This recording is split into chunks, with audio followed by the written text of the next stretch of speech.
Across France today, 335 water restriction zones are no longer just a warning on a government map. They are a signal that summer water is becoming a contested resource. What makes this unusual is not simply that taps are being watched, gardens are being limited, or swimming pools are being questioned. France knows drought, France knows heat. But this time, the pressure is arriving at the exact moment when fields, villages, rivers, tourists, and cities are all reaching for the same shrinking reserve. On the official Vigeo map, the colors look administrative. On the ground, they mean something more physical. Soil losing moisture faster than rain can replace it, rivers dropping before the deepest part of summer, and farmers looking at crops that cannot pause their need for water. But that is not the scariest part. The real alarm is not the number of restriction zones, it is the irrigation bans. Because when irrigation is cut, water scarcity stops being a household inconvenience and becomes a food system warning. It moves from the hosepipe to the root zone, from a decree to a harvest. So what does this moment say about the future of water, agriculture, infrastructure, and climate in a country built around seasons that may no longer behave like seasons? Like, subscribe, and comment with where you are watching from, because the next water map may not feel distant for long. The first thing to understand is that this crisis does not arrive like a flood. It does not tear down a bridge in one afternoon or leave cars stacked in a street. It arrives as a color change, a line on a map, a municipal order, a farmer checking a field and realizing that the question is no longer how much water the crop needs, but whether water can legally be taken at all. In the public language of drought management, France uses levels. There is vigilance, where people are asked to save water. There is alert, where everyday uses begin to be limited. There is reinforced alert, where restrictions grow tighter. And there is crisis, the highest level, where non-essential use can be stopped and agricultural irrigation can be banned or sharply reduced. Those words sound bureaucratic, but each one is a valve turning somewhere in the real world. A yellow zone may mean caution.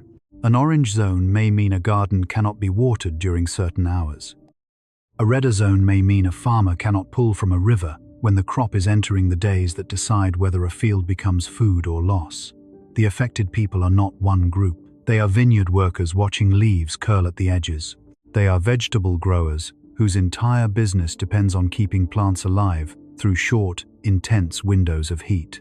They are livestock farmers who need water for animals and for the forage that feeds them. They are mayors in small communes trying to keep drinking water safe, while tourists arrive and household demand rises. They are people in cities who may never see a maize field, but who will eventually feel the system through food prices, power constraints, river quality, insurance costs, and the quiet fact that water scarcity does not stay politely inside rural boundaries. It moves. It moves through supply chains. It moves through reservoirs. It moves through electricity grids. It moves through public health. It moves through the relationship between what a country grows and what a country expects to buy. In some places, the restriction begins with a simple request to conserve. No washing cars, no filling new pools, no watering lawns in the heat of the day. But the deeper warning is not the lost lawn. The deeper warning is the hierarchy that appears when water becomes scarce. Drinking water comes first. Health comes first. Firefighting comes first. Ecological minimum flows come next. Then the state begins to ask which human uses can wait, which can be reduced, which can be suspended, and which are too essential to stop. Irrigation sits in a painful place inside that hierarchy. It is not casual use. It is tied to food. But it is also. A garden ban says the summer is dry. An irrigation ban says the margin between climate and production has narrowed. It says the field is no longer only a field.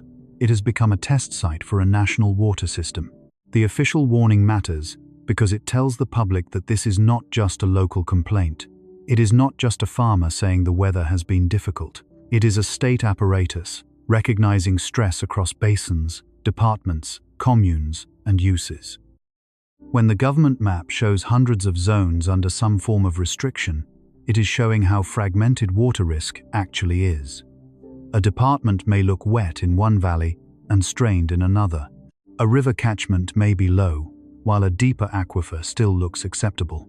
A commune may depend on a source that responds quickly to a dry spell, while another draws from a slower underground reserve that still remembers winter. This unevenness is important because it prevents the easy story. France is not simply out of water everywhere. That would be dramatic, but it would also be wrong. The real story is more unsettling. France has water, but not always in the right place, at the right time, in the right form, for the uses that have been built around it. A country can have a wet winter and still face a summer shortage. A basin can receive rain and still fail to recharge the deeper stores. A field can look green from a road and still be days away from stress. A reservoir can contain water and still be committed to competing needs. The scene, then, is not one of total collapse. It is one of allocation. It is one of timing. It is one of a system discovering that the old seasonal contract has become unstable. The people on the front line feel this first as paperwork and waiting. They check municipal orders. They ask whether pumping is allowed before a certain hour. They watch the forecast not only for rain, but for heat, wind, humidity, and night temperature, because all of those decide how quickly water leaves the soil. They look at the crop stage. A plant does not experience drought as a political category. It experiences drought through its roots, leaves, and pores. When the air is hot and dry, the plant opens and closes tiny pores called stomata to manage the exchange of carbon dioxide and water vapor. If it closes them to save water, growth slows. If it keeps them open to grow, it loses water faster. That trade-off is invisible from the road. The field may still stand upright. The alarm is happening inside the plant. It is also happening inside the soil. Soil is not a bucket that simply fills and empties. It is a structure of pores, organic matter, minerals, roots, and microbes. When it dries, water can become harder for roots to access. When heat bakes the surface, a rain shower may run off or evaporate before it reaches the deeper layer where crops need it. That is why the headline number is only the beginning. 335 restriction zones sounds like a large number because it is large, but the stronger question is what those zones represent. They are not 335 identical emergencies. They are 335 places where authorities have judged that water use now needs rules because the resource, the demand, or both have reached a threshold. The number is a map of stress points. It is a map of negotiations that used to happen quietly through seasonal abundance and are now happening publicly through decrees. It is a map of a country where summer water can no longer be assumed. The scale becomes clearer when it is converted from administration into daily life. A restriction zone can cover places where residents are asked to shorten showers, where towns postpone street cleaning, where sports fields are allowed to brown, where ornamental fountains stop, where pools cannot be topped up, where construction sites must rethink dust control, where farmers see irrigation windows narrowed or closed, where rivers must be protected from withdrawals that would leave fish and invertebrates in overheated channels. The same order that sounds abstract in a capital city can mean a farmer must choose which plot receives the last permitted watering and which plot is left to endure. It can mean a nursery loses young trees because the root balls are too small to survive without regular water.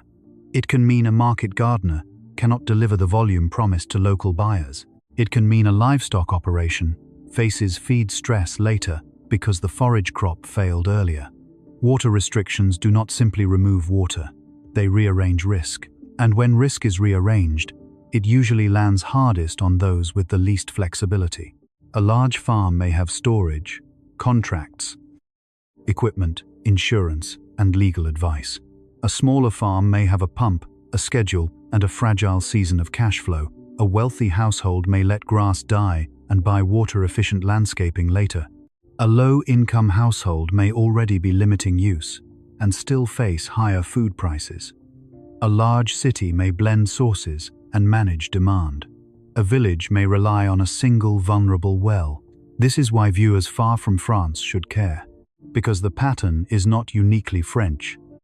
France is simply providing a visible frame, a developed country with advanced meteorological services, official drought maps, nuclear power, high-value agriculture, mountain snow, major rivers, old villages, dense cities, and modern water governance, now forced to ask how much summer demand can be sustained when heat intensifies and rainfall becomes less reliable. If that question can arrive there, it can arrive in many places that assumed infrastructure would absorb climate stress quietly.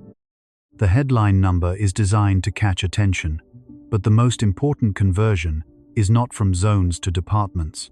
It is from millimeters to consequences. Reports from the period described rainfall in parts of the season as sharply below normal, with a national average for one recent month described at roughly 27 millimeters, compared with a much higher usual level near 68 millimeters. To a viewer, millimeters can feel small. 27 millimeters of rain sounds like water. It sounds like roads getting wet, umbrellas opening, gutters flowing. But hydrology is not impressed by appearances. Spread across a hot landscape, 27 millimeters can be a temporary skin of moisture. Some is intercepted by leaves. Some evaporates from pavement and bare soil. Some runs off compacted ground. Some wets the upper layer and never reaches the roots that matter most. Some falls in storms, too intense to soak in efficiently. What matters for drought is not simply rain that hits the surface. It is effective rain, the portion that actually becomes useful water in soil, rivers, reservoirs, and aquifers. In a hotter climate, the gap between rainfall and effective rainfall can widen. Heat acts like a second subtraction. The sky may give less, and the air may take more. This is the mechanism that makes the situation feel unfair to people on the ground. They may remember rain. They may have seen storms. They may ask how drought can be possible when there were wet days.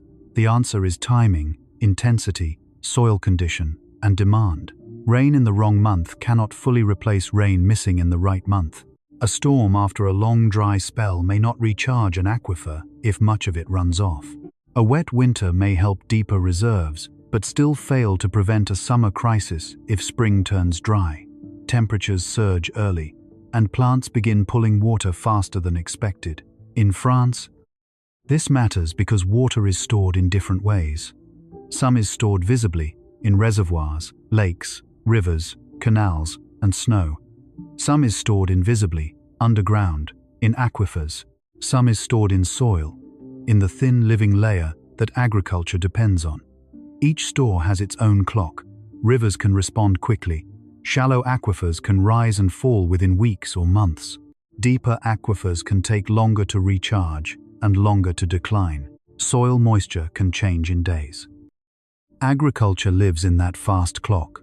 A plant under heat stress cannot wait for a regional water committee to debate allocation. It cannot wait for autumn recharge. It cannot wait for a deep aquifer to recover slowly. It needs water in the root zone when its growth stage demands it. That is the practical brutality of irrigation bans. They strike at timing. Not every restriction means total crop failure. Not every farmer is affected equally. Some crops are more drought tolerant. Some soils hold moisture better. Some farms have storage. Some irrigation systems are efficient. Some regions receive storms. Some farmers adjust planting dates or varieties. But the system as a whole is being pushed toward sharper decisions. The headline says there are hundreds of zones. The field asks a narrower question. Will water be there during pollination, fruit set, tuber development, leaf growth, or transplant establishment? A single missed irrigation can matter more during one crop stage than several missed irrigations later. That is why the real alarm hides behind the administrative headline. Water restrictions are the visible smoke. Irrigation bans are the heat in the wall. They show where scarcity has moved from conservation into production. They reveal that the conflict is not only between households and drought, but between the calendar of plants and the calendar of water law. The overlooked detail is timing. Not wind, not drama, not a single record. Timing. The restrictions are arriving as the entire summer machine begins to run. Crops are growing. Tourists are traveling. Heat waves increase drinking water demand. Cities spray, cool, clean, and consume. Rivers warm. Power systems need cooling. Fire risk rises. Hospitals prepare for heat illness. Livestock need more water. People seek pools, fountains, rivers, and lakes for relief. Every part of the system reaches for water at once. While heat reduces the amount that can be safely taken, this is not merely drought, it is synchronization of demand. A dry winter is dangerous. A dry spring is dangerous. But a dry and hot early summer can be more dangerous because it compresses the response time. A farm cannot rebuild an irrigation reservoir in a week. A town cannot diversify water sources in a weekend. A river ecosystem cannot adapt instantly to lower flow and higher temperature. A nuclear plant cannot ignore river temperature rules simply because electricity demand rises. A household can reduce use, but household savings alone may not solve a basin-wide agricultural and ecological deficit. The more sectors are stressed at the same time, the more water governance becomes triage. That word matters. Triage does not mean everything is lost. It means choices are being made under pressure. It means some needs are prioritized because they are immediate and essential. It means other needs are delayed, reduced, or denied. In a hospital, triage is visible.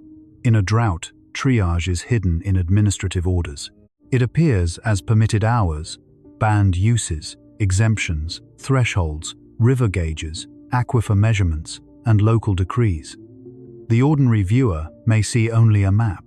The farmer sees a schedule. The mayor sees a liability.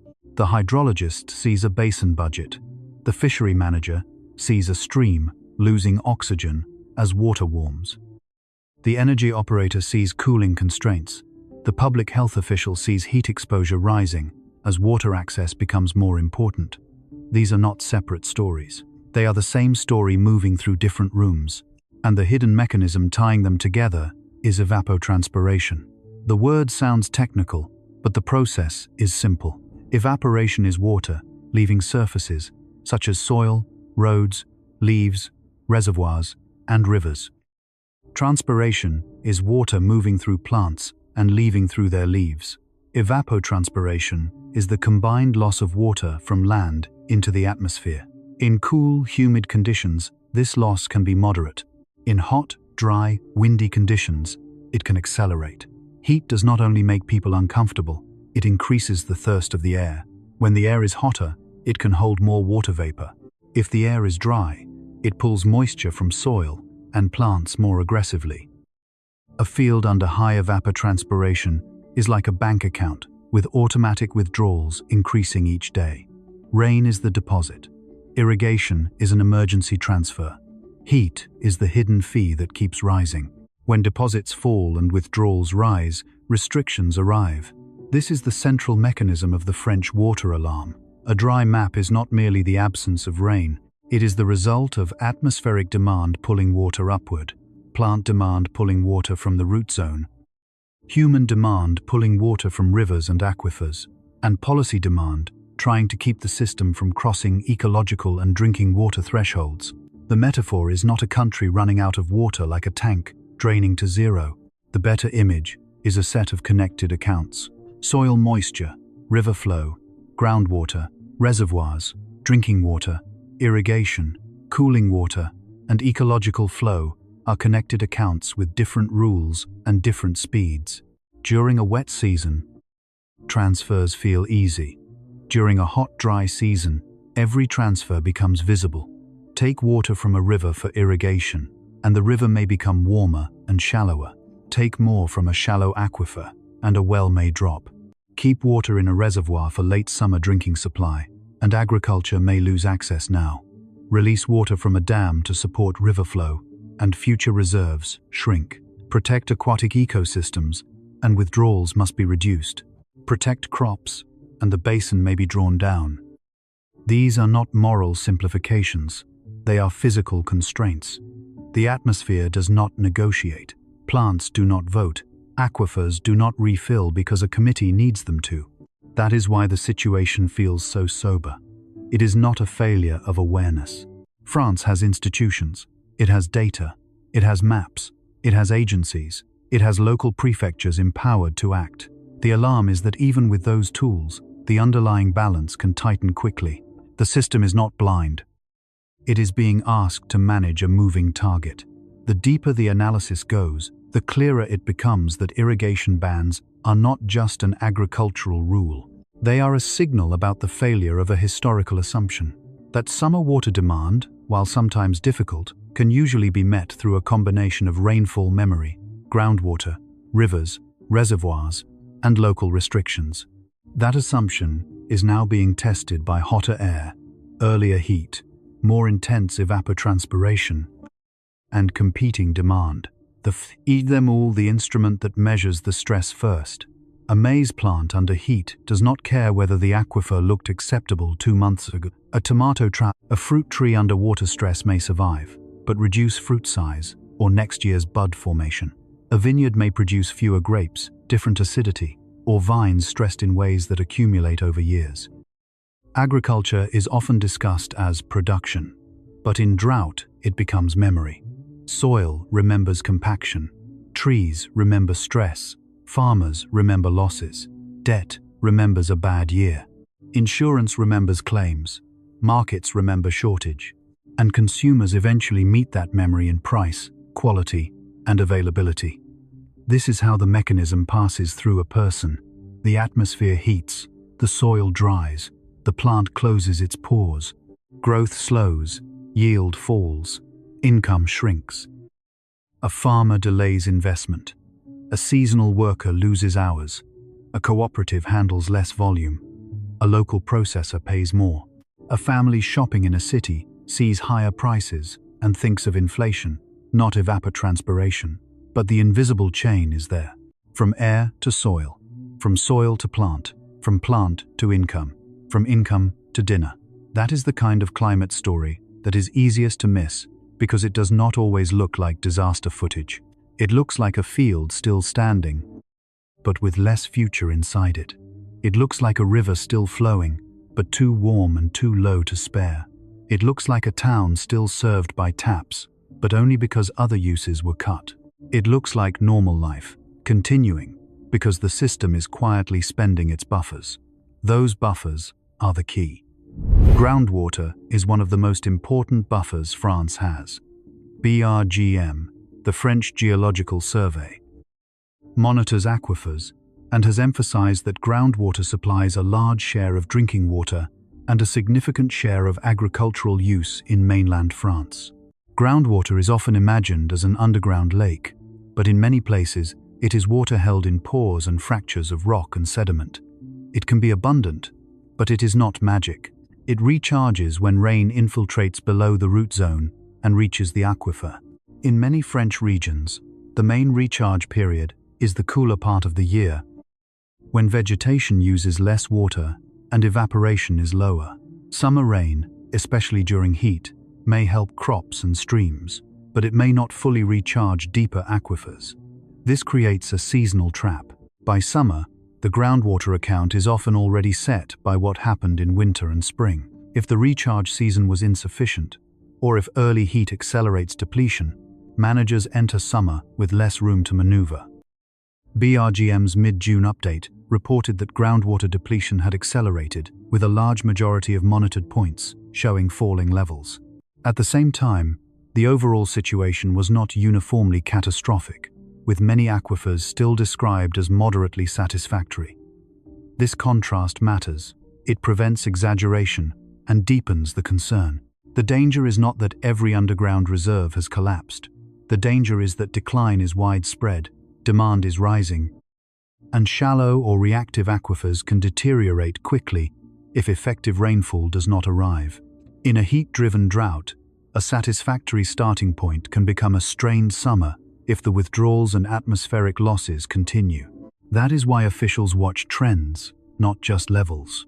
A water table can be average and falling. A river can be above a historic minimum and still declining toward ecological stress. A reservoir can look adequate and still be committed to too many future uses. Trend is the pulse of the system. In the current French event, the pulse is what makes irrigation bans meaningful. They are not only a response to today's measurement, they are an attempt to prevent tomorrow's threshold. The public often wants drought to be defined by visible dryness, cracked ground, empty reservoirs, dead lawns, brown hills. But water managers act before that image is complete. They act when the trajectory points toward conflict. This is why some residents may feel restrictions are premature. They may see green trees and flowing rivers. They may remember rain. They may not see the gauges, the aquifer curves, the forecast heat, the ecological thresholds, or the agricultural calendars. But the logic of restriction is preventive. If authorities wait until every sign is obvious, the easiest savings have already been lost. The irony is that successful restrictions can make the crisis look less severe than it was. If water is saved early, taps keep running. If irrigation is limited, rivers may remain above emergency thresholds. If non-essential uses are banned, drinking water supply may hold. Then the public may ask whether the rules were necessary. Drought management often receives credit only when it fails visibly. When it works, it looks like inconvenience. That is a communication problem, but it is also a trust problem. People need to understand the mechanism to accept the rules. They need to know why watering a lawn is different from watering a crop, why watering a crop may still be restricted, why a river needs water left inside it, why groundwater cannot be treated like a limitless savings account, and why a single thunderstorm does not erase a season of deficit. This is where the story must move into history, because France has seen warnings like this before. The drought of 2022 remains a reference point because it showed how quickly a modern European country could be pushed into extraordinary water stress. During that summer, large parts of France experienced restrictions. Villages required emergency drinking water deliveries, rivers ran low, agriculture suffered, and the word historic became unavoidable. That year was not simply hot. It was a demonstration of compound stress. Heat, low rainfall, dry soils, strained rivers, reduced hydropower in parts of Europe, nuclear cooling concerns, crop losses, wildfire risk, and local drinking water emergencies. It showed that drought in a wealthy country is not a medieval problem returning unchanged. It is a modern systems problem. It touches data centers, supermarkets, power plants, insurance, hospitals, tourism, schools, farms, and biodiversity. The comparison to the current situation should be made carefully. The present event is not automatically the same as 2022. The season is still unfolding. Some regions may receive relief, some aquifers may remain adequate, some restrictions may be temporary. But the resemblance is not imaginary. The pattern is familiar. Early heat, insufficient effective rainfall, rising evaporative demand, water restrictions spreading, and agricultural irrigation becoming a flashpoint. The important question is not whether this year exactly repeats a previous year. The question is whether events once treated as exceptional are becoming part of a new planning environment. A system can survive rare shocks by improvising. It cannot survive frequent shocks by pretending each one is a surprise. That is the difference between emergency response and adaptation. Emergency response asks how to get through the next weeks. Adaptation asks what must change before the next summer begins. France is now being forced to ask both questions at once. The past also shows that drought is rarely one disaster. It is a sequence. First, rain misses the right windows. Then soil moisture declines. Then rivers drop. Then irrigation demand rises. Then restrictions begin. Then crops experience stress. Then ecosystems suffer. Then drinking water supply becomes a concern in vulnerable communes. Then energy and navigation may be affected. Then prices, insurance claims, and political arguments follow. By the time the public sees the full chain, the first links may be months old. This delayed visibility is what makes drought so deceptive. Floods compress cause and effect into hours. Drought stretches cause and effect across seasons. It hides the beginning and distributes the ending. The hidden beginning may be a winter recharge period that was weaker than needed. It may be a spring with drying winds. It may be a heat wave that arrives before plants and infrastructure are prepared. It may be a sequence of nights that stay too warm. keeping evaporation and plant stress high. It may be the absence of moderate rain, replaced by either nothing or intense bursts. This is why the phrase severe summer drought can be misleading if it sounds like the drought begins in summer. The visible crisis may peak in summer, but the water balance was being written earlier. And the future consequences may continue after summer ends. A stressed orchard does not reset instantly. A depleted aquifer may need months of recharge. A farmer's financial loss may shape decisions for the next planting season. A river ecosystem may lose sensitive species. A municipality may accelerate infrastructure plans it had postponed for years. The event becomes a memory embedded in the system. Scientific studies after recent European droughts have strengthened the broader concern that human-caused climate change is increasing the likelihood and intensity of heat extremes, and heat extremes intensify drought impacts by raising evaporative demand. This does not mean every local restriction can be attributed directly and exclusively to climate change. That would be too simplistic. Drought has always had natural variability. Atmospheric patterns still matter. Land use matters. Water withdrawals matter. Irrigation choices matter. Soil management matters. Local geology matters. But a warmer baseline changes the odds and the consequences. In a warmer atmosphere, the same rainfall deficit can cause more stress than it would have in a cooler climate, because the air takes more water. In a warmer summer, rivers warm faster and oxygen levels can fall. In a warmer night, human bodies recover less and plants continue under stress. In a warmer growing season, crops may develop differently, sometimes needing water at different times. Climate change is not a single hand turning off a tap. It is a loading of the conditions around the tap. It makes the margins narrower. It makes the old averages less reliable. It turns what used to be an exceptional dry spell into a more dangerous compound event when it aligns with heat, demand, and infrastructure limits. The current French restrictions are therefore not a prophecy of inevitable collapse. They are evidence of changing risk. Evidence is more useful than fear. Fear can paralyze. Evidence can direct attention to the weak parts.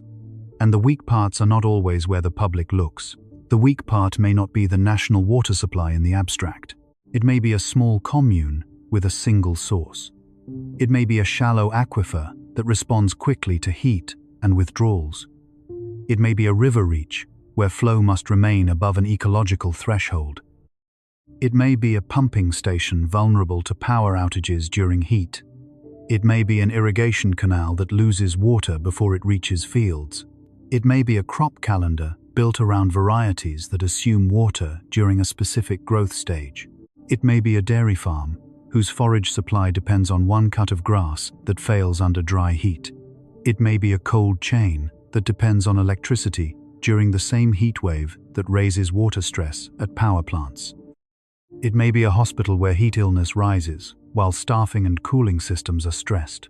In systems analysis, the most dangerous point is often not the biggest object. It is the small component that everything else assumes will work. For French agriculture, one of those components is the irrigation window, not irrigation in the abstract. The window, the permitted time when water can be applied at the moment the crop can still use it. If that window closes, the system does not fail evenly. It fails by crop, by soil, by region, by farm size, by water rights, by storage capacity, and by debt. A farmer with deep soil and drought-tolerant crops may endure. A farmer with shallow soil and vegetables may not. A farm with efficient drip systems and stored water may survive a restriction better than a farm dependent on direct river pumping. A cooperative may absorb reduced volume one year, but repeated years can change planting decisions, processing capacity, labor demand, and local identity. This is how a water order becomes a social story. It passes through unequal resilience. The same is true in towns. One community may have multiple water sources, modern leak detection, storage tanks, and the budget to upgrade pipes. Another may have aging pipes, leakage, a vulnerable spring, and a summer population that doubles with tourists. In a normal year, the weakness remains hidden. In a dry, hot year, the weakness becomes policy. Residents are told to conserve. Trucks may be prepared, interconnections may be discussed, emergency wells may be considered, bottled water may appear, and suddenly a quiet infrastructure deficit becomes a public event. The restriction map shows drought, but it also shows past investment choices. It shows which networks were maintained, which sources were diversified, which landscapes kept wetlands and infiltration capacity, which agricultural systems became dependent on summer pumping, which rivers were straightened or shaded, which soils retained organic matter, which urban surfaces were sealed under asphalt. Water scarcity is meteorological, but vulnerability is built. That is why the event must be read through infrastructure. France's rivers are not just scenic lines on a map. They are working systems. They carry water, support ecosystems, cool power plants, receive treated wastewater, irrigate fields, move sediment, support tourism, and define regional economies. When flow declines, the same quantity of treated discharge can become more concentrated. When water warms, fish and aquatic insects face stress. When rivers are low, withdrawals have larger proportional impact. When reservoirs release water early to support flow, future reserves are reduced. When nuclear plants face warm river water, environmental rules may limit output because returning warmer cooling water can damage ecosystems. This does not mean the French power system is failing because of one drought. It means water and energy are coupled more tightly than many people realize. The modern economy often treats water as background. It is assumed in electricity, food, industry, sanitation, cooling, construction, and tourism. Drought brings the background forward. It asks every sector to admit its dependence. Agriculture is the most visible because fields brown and irrigation equipment stops. But the broader system is just as exposed. A city in a heat wave needs more water for people and more electricity for cooling. Electricity production may depend on water. Water pumping and treatment depend on electricity. Hospitals depend on both. Food supply depends on irrigation, transport, refrigeration, and labor that can work safely in heat. Roads and rails can be disrupted by extreme temperatures. Schools may close or adapt schedules. Outdoor workers may lose hours. Retail activity may shift. Firefighters may need water and access while vegetation dries. The system becomes a web of dependencies. The water restriction zone is one knot in that web. The irrigation ban is the knot tightening. The social dimension is not optional. When water becomes scarce, societies reveal what they value and how they allocate pain. There is a difference between banning the filling of a private pool and banning the irrigation of a vegetable crop. There is a difference between asking a comfortable household to let ornamental grass turn brown and asking a farmer to watch a season's income shrink. There is also a difference between assuming agriculture should always receive water and recognizing that rivers, drinking supplies, and ecosystems have survival thresholds too. The hard truth is that drought creates conflicts between legitimate needs. That is why simplistic blame is dangerous. It is easy to blame households for lawns, farmers for irrigation, cities for consumption, tourists for demand, or regulators for restrictions. Some criticism may be valid in specific cases. Waste should be reduced. Inefficient systems should be improved. Crops and practices should match water realities. Leaks should be repaired. Luxury uses should not be protected ahead of essential needs. But the core problem is larger than any single villain. A warmer, drier pressure pattern can force choices even in a well-managed basin. Poor management makes those choices worse. Better management can soften them, but management cannot repeal physics. It can only decide how to share the constraint and how to reduce future exposure. That is the sober lesson. The French event is not simply a drought story. It is a governance story under climate pressure. Governance is tested when normal abundance disappears. The public may think water rules are just restrictions, but they are actually a form of social negotiation with hydrology. The state is saying, this much can be taken, this much must remain, this use can continue, that use must stop. This region is at risk, that region is watched, this threshold matters. Behind every rule is a judgment about acceptable loss. How much crop loss is acceptable to protect drinking water? How much river stress is acceptable to protect agriculture? How much inconvenience is acceptable to preserve reserves? How early should restrictions begin? Who receives exemptions? Who pays for adaptation? Who decides whether a new reservoir is necessary or whether demand must be reduced? Who bears the cost of changing crops, repairing leaks, restoring wetlands, or redesigning irrigation? These questions sound political because they are, but they are political only because they are physical first. The water is finite in a season. The heat is real. The plants are growing. The rivers are warming. The aquifers are falling or vulnerable.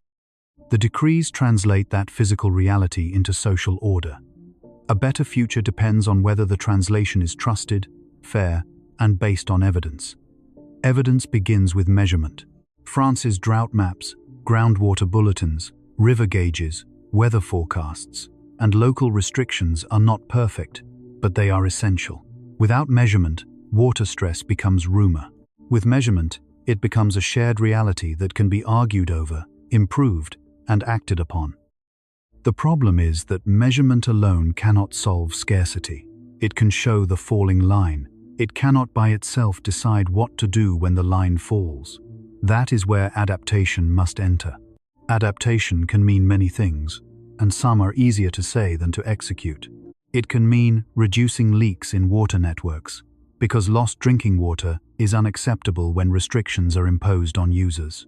It can mean protecting recharge areas from sealing and pollution, because aquifers need clean infiltration. It can mean restoring wetlands and floodplains, because landscapes that slow water can reduce both flood and drought extremes. It can mean shading urban streams, reconnecting rivers to cooler groundwater flows, and removing unnecessary barriers where possible. It can mean changing irrigation technology, but technology is not a magic word.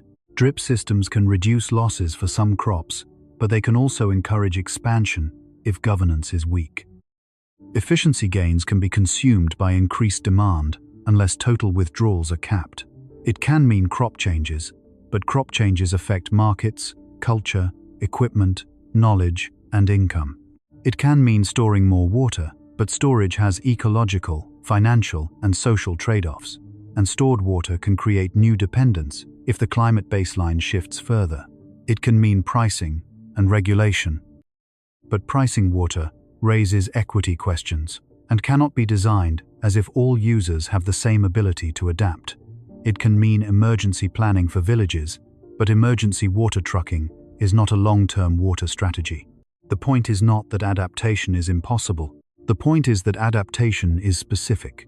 It must find the weak component and strengthen it before the next crisis.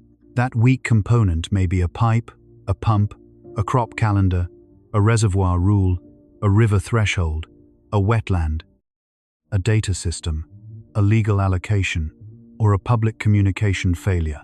The most dangerous adaptation plan is the one that says society should simply be resilient. Resilient. How? Where? For whom? With what water? At what cost? The current French restrictions force those questions into the open. They also raise the possibility of a new baseline. A new baseline does not mean every year is worse than the last. Climate does not move like a staircase where each step is neatly higher. It moves with variability, shocks, pauses, and surprises. Some summers will be wetter, some regions will escape, some seasons will recover, but the baseline is the set of conditions around which variability happens. If the baseline is warmer, then dry spells become more damaging. If heat waves arrive earlier, then the growing season faces stress sooner. If nights remain hotter, then humans, livestock, plants, and infrastructure recover less. If rainfall becomes more uneven, then water may arrive in bursts that do not recharge the systems that need slow infiltration. If winter is wet but summer is intensely dry, then water management must handle both flood risk and drought risk within the same year. This is the emerging pattern that matters. It is not simply less water. It is water arriving at the wrong time, leaving faster, and being demanded by more systems simultaneously. In that world, old averages become dangerous if they are used as promises. Averages are useful for analysis, but infrastructure is stressed by extremes. A town does not run out of water on an average day. A crop does not fail in an average week. A hospital is not overwhelmed by average heat. A river ecosystem is not protected by annual rainfall totals if summer flow collapses. Planning must move from averages to thresholds. What is the minimum flow a river needs during heat? What is the groundwater level below which a commune becomes vulnerable? What is the crop stage beyond which a missed irrigation causes irreversible loss? What is the number of consecutive hot nights that overwhelms elderly residents without cooling? What is the pipe leakage rate that becomes unacceptable under restriction? What is the reservoir level that should trigger early action rather than late panic? These threshold questions are the language of the new baseline. They transform climate from a distant trend into operational decisions. France is not alone in facing this shift, but France is a powerful case because of its complexity. It has regions with different climates, from Atlantic influences to Mediterranean dryness, from mountain catchments to agricultural plains. It has rain-fed farming and irrigated farming. It has major rivers and small streams. It has nuclear power dependent on water rules. It has tourism that peaks in summer. It has old villages and dense cities. It has citizens who expect reliable public services and farmers who expect the state to manage scarcity with fairness. It has the technical capacity to see the problem and the political challenge of acting on what it sees. That combination makes the current event more than a national headline. It becomes a preview of what advanced adaptation really looks like when climate risk stops being abstract. It looks like maps. It looks like restrictions. It looks like local conflict. It looks like farmers demanding clarity. It looks like mayors asking for emergency options. It looks like scientists explaining that a wet winter does not guarantee a safe summer. It looks like energy operators watching river temperatures. It looks like households being told that the water in a hose is connected to the water in a river, the water in a field, and the water in a hospital. It looks like a society learning that water security is not the same as having water somewhere. Water security means having enough usable water in the right place, at the right time, with enough quality for essential human needs, ecosystems, food production, and economic stability under conditions that are changing. That definition is far more demanding than the old image of rain filling reservoirs. It forces attention to timing and distribution. The current headline, 335 restriction zones, matters because it is a distribution signal. It tells the viewer that stress is not a single dot. It is distributed across the country. But the irrigation bans matter more because they are a timing signal. They tell the viewer that scarcity has entered the living calendar of crops. A restriction zone says water managers are concerned. An irrigation ban says the season has reached a point where concern has become intervention. And when intervention enters agriculture, the consequences can echo. Consider a field of maize. During vegetative growth, the plant builds leaves and stalk. During flowering and pollination, water stress can reduce kernel set. Later, during grain fill, stress can reduce weight. The exact sensitivity depends on variety, soil, timing, and weather. But the principle is clear. Water stress is not equal across the season. A ban that falls during a critical window can have outsized impact. Now, consider vegetables. Many vegetable crops have shallow roots and high water needs. Quality matters, not just survival. A lettuce head that survives heat may still be unmarketable. A tomato plant may set fewer fruit under heat stress. A young transplant may die quickly without irrigation. Now consider orchards. Trees are long-term investments. Severe stress can reduce current yield and weaken the tree for future seasons. Now consider vineyards. Some water stress can be part of viticulture, but severe or badly timed stress can affect yield, quality, and vine health. The point is not that every crop will fail. The point is that irrigation bans intersect with biology.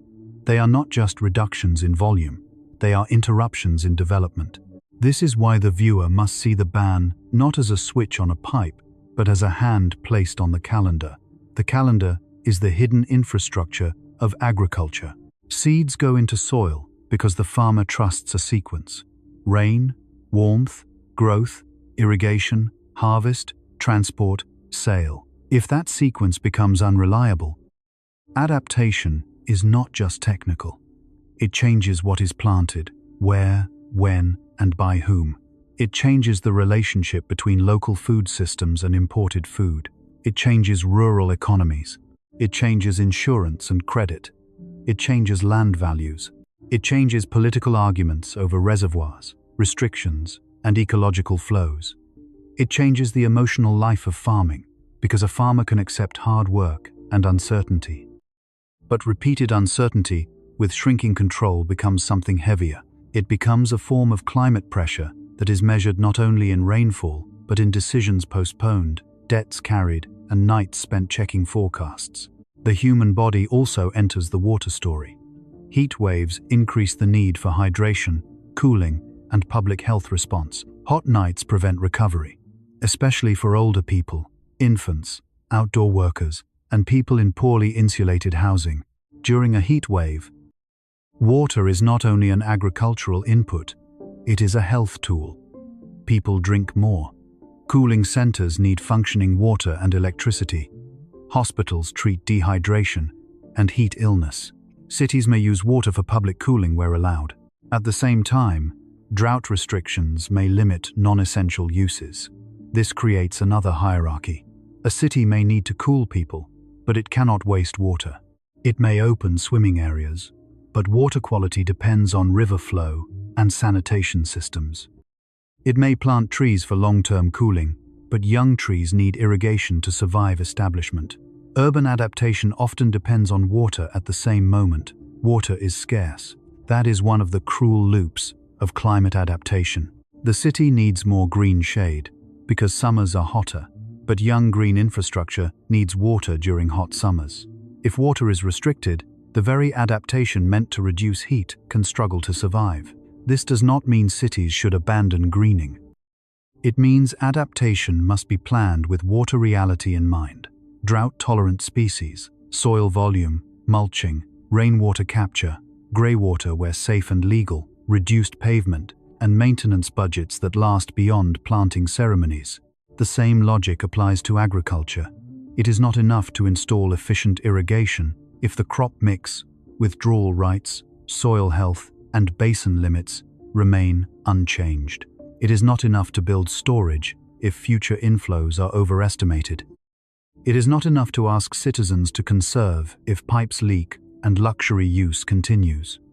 It is not enough to protect rivers on paper if enforcement fails when heat arrives. A water system is only as strong as the connection between its science, its rules, and its behavior. The French event is therefore a test of coherence. Do the maps translate into action? Do restrictions match local hydrology? Do exemptions make sense? Are vulnerable communities protected? Are farmers given predictable rules?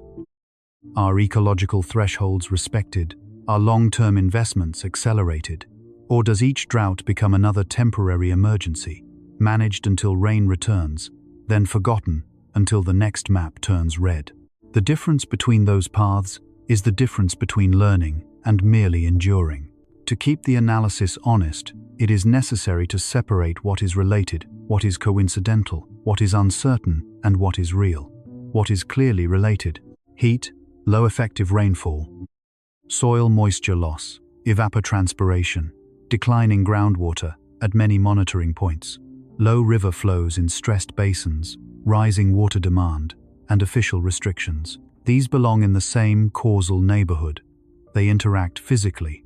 What may be related but needs careful evidence: specific crop losses, specific price increases, specific energy impacts, and specific local shortages.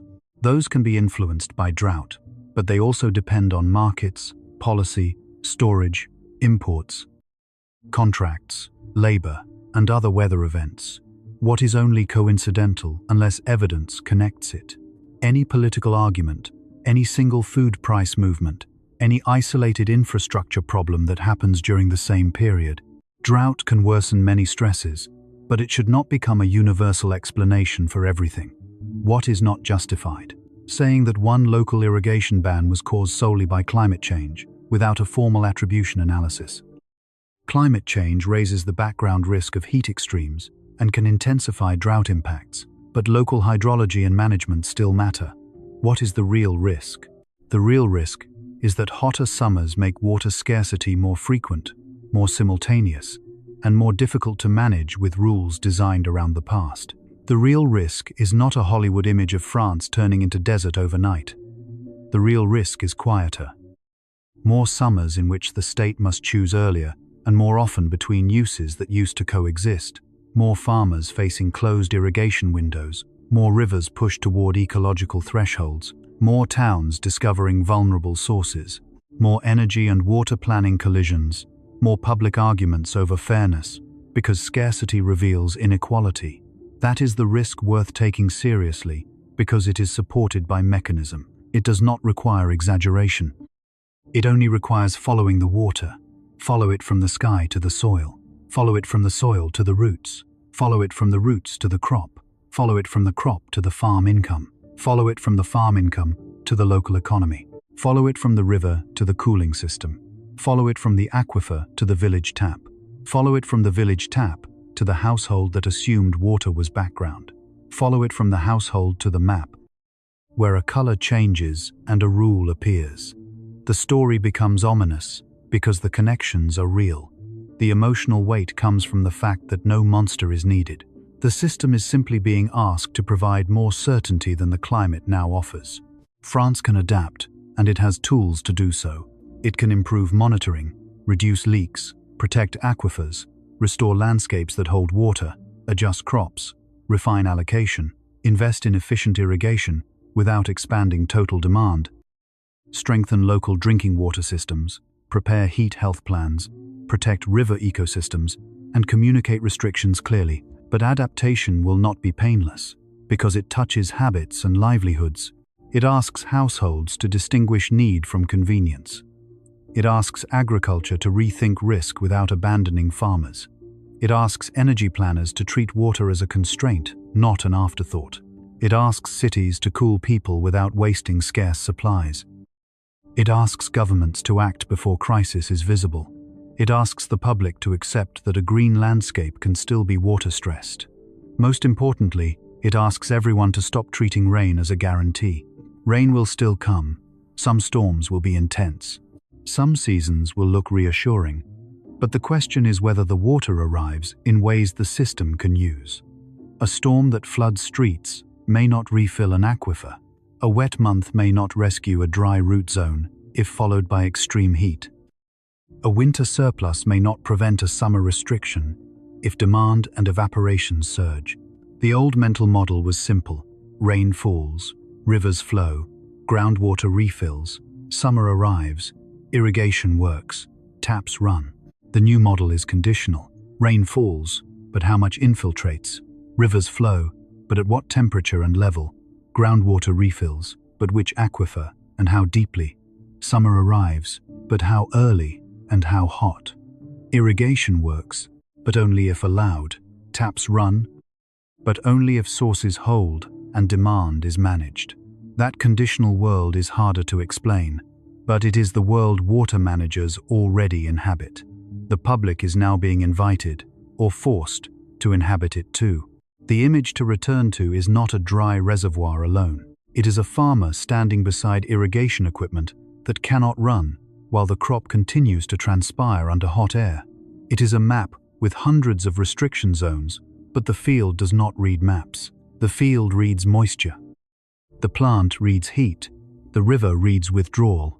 The aquifer reads recharge. The body reads night temperature. The system reads all of it at once. This event will pass in some form. Rain may arrive in some regions. Restrictions may be eased. Some crops may survive. Some rivers may recover. The map may lose some of its alarming colors. But the lesson should not disappear with the first cool front. The lesson is that water scarcity in a warming climate is not only about how much water exists. It is about when it exists, where it exists, who can reach it, what rules govern it, and which living systems are depending on it at the same time. 335 water restriction zones are the headline. The irrigation bans are the message underneath. They say the crisis has crossed from awareness into allocation, from conservation into production, from weather into the machinery of food and infrastructure. And once a country reaches that point, the question is no longer whether this summer is dry.